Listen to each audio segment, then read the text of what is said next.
ఈ స్కూల్లా చదువుకునే తందుకు బుక్కులు, రాసుకునే తందుకు పెన్నులు, ఆడుకునే తందుకు ఆట వస్తువులు ఉంటాయి. ఇక పిల్లగాన్లు ఆడుకునే టైంలో ఆడుకుంటారు, చదువుకునే టైంలో చదువుకుంటారు, అంతే కదా. కానీ అదే గిడో ఈ స్కూల్లా అవన్నిటితో పాటు ఇంకేమో ఉన్నాయుల్లా, చూస్తే పర్షన్ అవుతారు మీరే. వా వా వా వా ఈ స్కూల్లో బీర్ సీసాలు ఎక్కడి ఉల్లా తెలియకుండా పిల్లగాళ్ళు తాగుతున్నారా, సార్లు తాగుతున్నారా, లేకపోతే బయటోళ్ళు ఎవరన్నా వచ్చి తాగుతున్నారా? దేవాలయం లాంటి విద్యాలయంలా ఈ సీసాలు ఎడికేంచి వచ్చినాయనే కదా మీ డౌటు.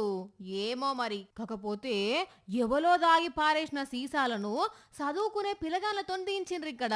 మళ్ళా ఈ స్కూలు ఎక్కడిదో కూడా కాదు, సీఎం చంద్రబాబు నాయుడు సొంత జిల్లా అయిన చిత్తూరు జిల్లా సర్కారీ స్కూలు. ఇట్లా బడినే బార్గా మార్చిండ్రు ఎవలో బద్మాష్ గాళ్ళు. మరి ఆఫీసర్లు ఏం చేస్తున్నట్టో ఏమో. అయినా గా పిల్లలతోని సీసలెరిచుడేందుల్లా ఇదేనా చదువు చెప్పే విధానం? అయ్యా లోకేష్ సారు చూస్తున్నారా? మీరే కదా విద్యాశాఖ మంత్రి. గిట్లయితే పిల్లగాళ్ళు చదువుకునేది ఎప్పుడు? గివేనా చేయించే పనులు అని చాలా మంది అడుగుతున్నారు.